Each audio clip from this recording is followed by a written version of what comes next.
Double Dragon was one of the founding fathers of the beat-em-up genre. It introduced a lot of elements which found their way to numerous other beat-em-up titles. Also, more recently, there was a Double Dragon 4 released on the PC and the PlayStation 4. However, as you may already know, there was a fourth Double Dragon game already. It was released on the Super Nintendo as Super Double Dragon. When it was released in Japan, it came out as The Return of Double Dragon. That's the version I have, as you see right here. So, let's take a look. In the US Games Manual, it is explained that Marion is once again kidnapped. Which is pretty strange, because I'm pretty sure she was killed in Part 2. Maybe they stole her corpse. Now, that's just a bit creepy. Perhaps this is some sort of reboot because Marion's not the love interest anymore. She's a policewoman who helps out the Lee Brothers dojo, which sounds like they're laying down the groundwork for Double Dragon 5, the short-lived cartoon, and the terrible, terrible movie that came out. But that's not what we're here to talk about, not at all.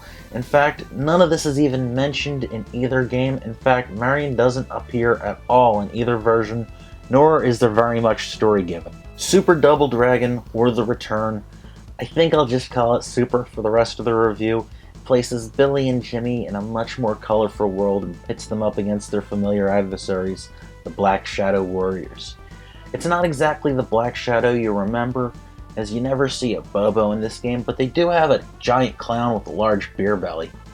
The two brothers have slightly different moves, and they both have a whole bunch of new attacks this time, but then so do the thugs and punks that they're often facing off with.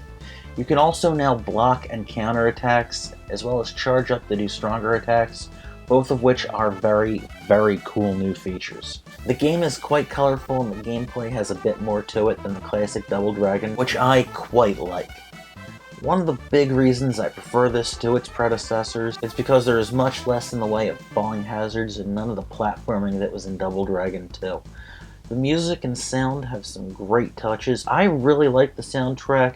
Some might think it's a little flat, but it has an excellent rendition of the classic Double Dragon theme, and the rest of the soundtrack, while it does have that way too much reverb sound that is notorious on the Super Nintendo, the music all has a familiar feeling as if any of the tracks could be swapped out into any of the other classic Double Dragon titles just fine.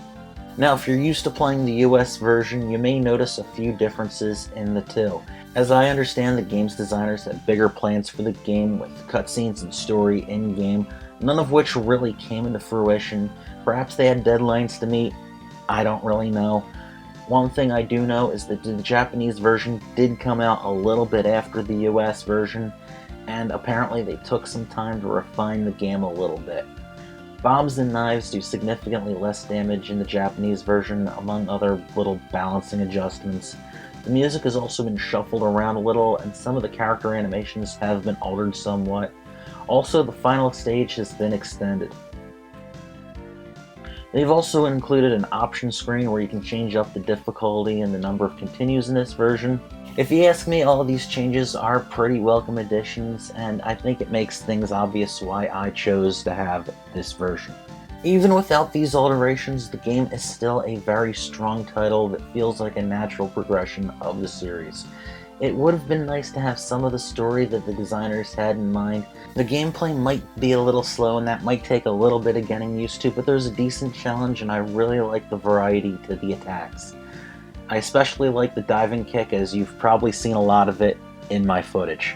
In closing, if you need a break from the Streets of Rage, Final Fight, or Ninja Turtles beat-em-up games that you're used to, this one's not a bad palate cleanser. The defense-based mechanic, it takes a little bit of getting used to, makes the game feel a lot slower, but it is definitely a really neat touch and a different change of pace from what you're used to, and that's not a bad thing whatsoever.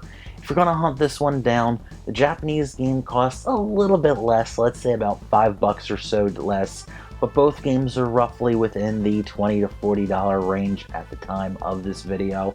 So, what do I think? Is it worth a look? Yeah, definitely. Check this out, no brainer. And what do you think? What are your favorite games in the Double Dragon series? Leave a comment down below. Hope you've enjoyed the review. Thank you for watching, and I'll see you next time. Take care.